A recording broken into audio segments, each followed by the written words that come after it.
Hello and welcome to my presentation on the history of math.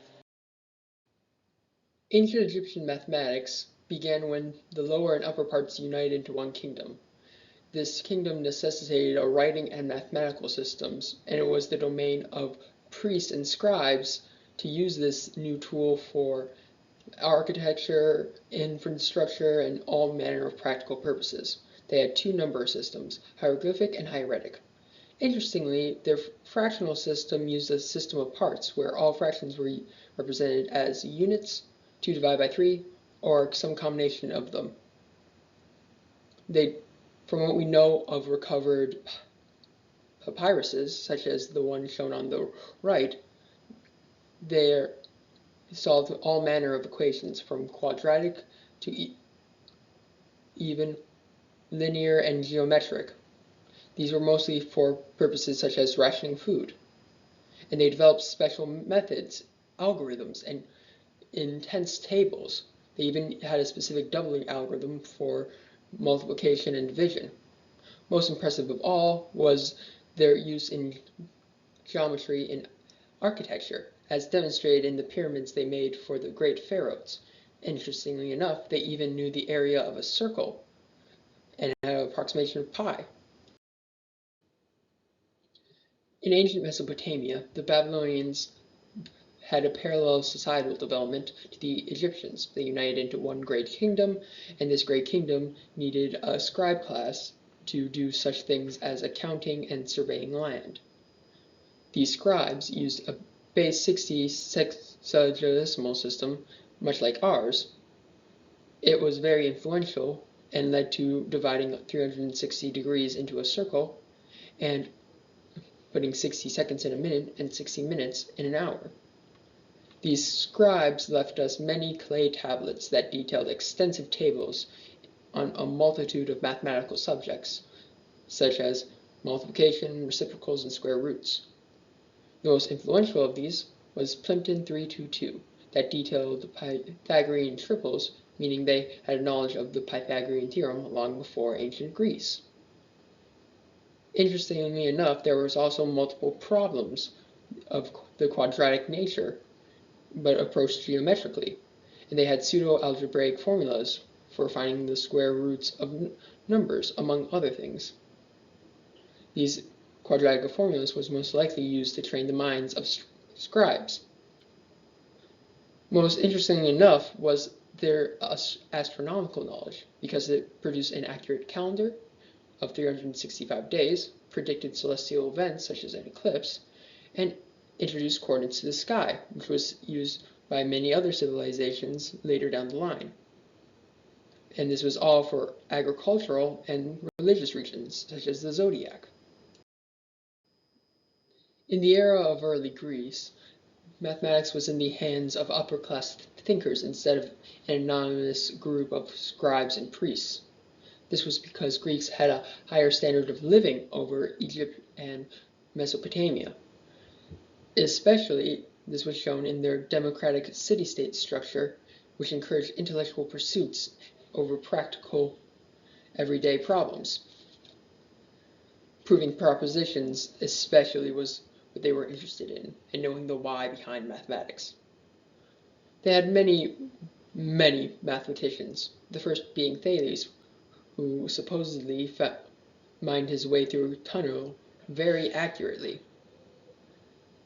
and from one side of the mountain to another. The ancient Greeks used a mathematical system much like the ancient Egyptians, including base 10 and their unique fractional system. Their first great mathematician was Pythagoras. Although he had a semi-religious belief in math, he discovered square, rectangular, and oblong numbers. Many Greeks shared this strange religious belief, as math as the basis of the universe. Next was Plato. He founded his influential academy that is structured much like modern-day universities. It especially thought that theoretical maths were meant to train the mind of both scholars and leaders.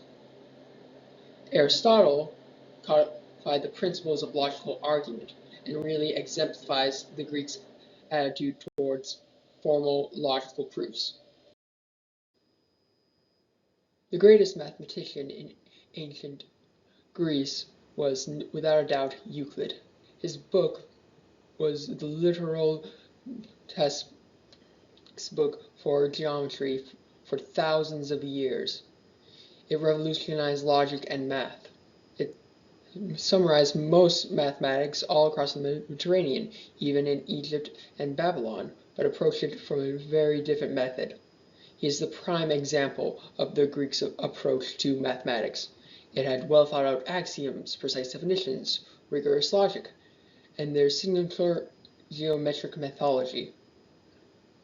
However, it had no mathematical computations and no numbers.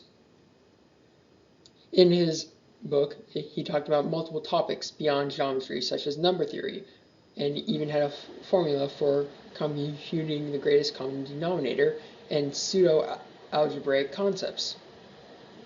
His research was most likely funded at the Museum of Library of Alexandria by King Ptolemy, a Macedonian general.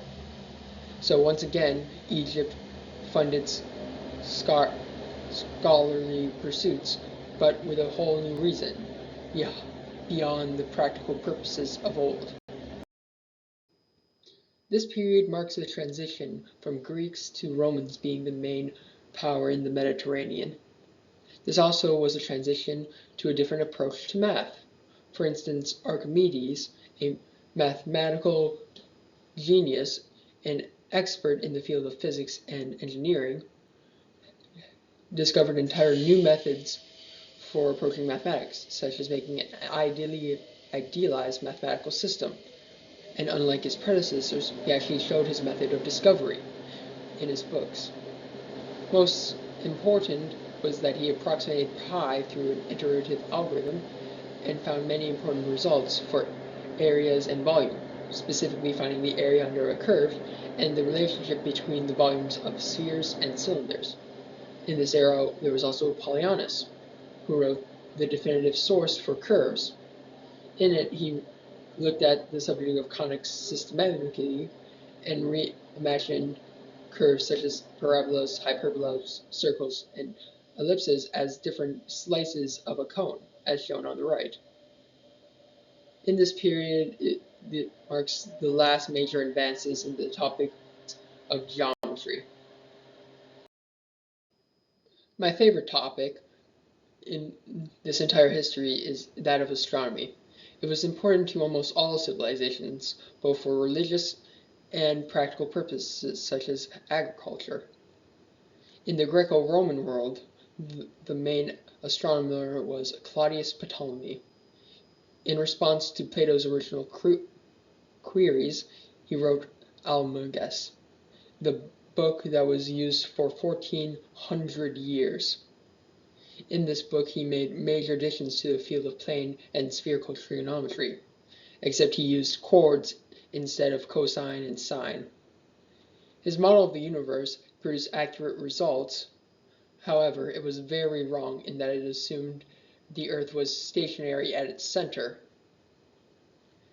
This was the area that the Babylonians most greatly influenced the Greeks, because Ptolemy extensively used their tables on astronomical knowledge and the 360-degree circle that they produced.